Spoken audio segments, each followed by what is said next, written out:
Hello. নমস্কার, আমি বিদিশা কথা বলছি। আমি একজন রাষ্ট্রবিজ্ঞানের ছাত্রী। বর্তমানে আমি 2024 লোকসভা নির্বাচনের ওপর সাধারণ মানুষের মতামত নিয়ে একটু সমীক্ষা করতে চাই। সেই বিষয়ে আপনার সঙ্গে 2 মিনিট কথা বলতে চাই। আমি বলুন, কি বলবেন? স্যার, বলছি আপনি পঞ্চায়েত এলাকায় ভোট দেন না পৌর এলাকায় ভোট দেন? কোথায় যে ভোট দিই আমার তো জানা নেই। মানে পঞ্চায়েত এলাকা না পৌরসভা এলাকা ওটা? মনে হয় পঞ্চায়েতই হবে। স্যার, আমি কি তাহলে পঞ্চায়েত নেব? নিয়ে নেবেন পঞ্চায়েতকে? হ্যাঁ? পঞ্চায়েতকে নিয়ে নেবেন?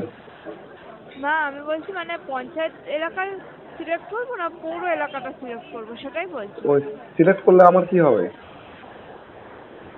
স্যার, আমি তো একটু সমীক্ষা করছি, সেই জন্য আমার কাছে তো দুটো অপশন আছে, একটা পঞ্চায়েত এলাকা, একটা পৌর এলাকা। আপনি না কোন না, এলাকায়? আমি যে সমীক্ষা করছেন এতে আমার কি হবে, মানে কেউ লাভ হবে না লস হবে সেটা জানতে চাই। স্যার, আপনার কোনো লাভ হবে কি আমি জানি না, তবে আপনি আমাকে একটু বলে আমায় সাহায্য করতে পারেন। আমার পড়াশোনার জন্য তো সমীক্ষাটা করছি, যদি আমায় একটু সাহায্য করেন। আপনি পড়াশোনা করছেন, সমীক্ষা করছেন আপনি এইভাবে? হ্যাঁ স্যার, আমার এইটার উপরে একটু সমীক্ষা দিয়েছে কোন স্কুলে রাষ্ট্রবিজ্ঞানের। পড়াশোনা করছেন ম্যাম? হ্যাঁ, কোন স্কুলে? SLS school.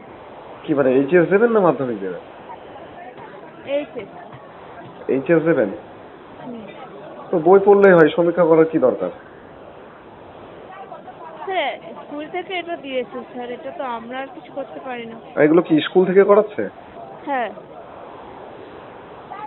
আর এই খরচগুলো কি স্কুল থেকেই দিচ্ছে? হ্যাঁ হ্যাঁ। আর ডেটাগুলো কোথায় থেকে যাচ্ছেন? চুরি করে?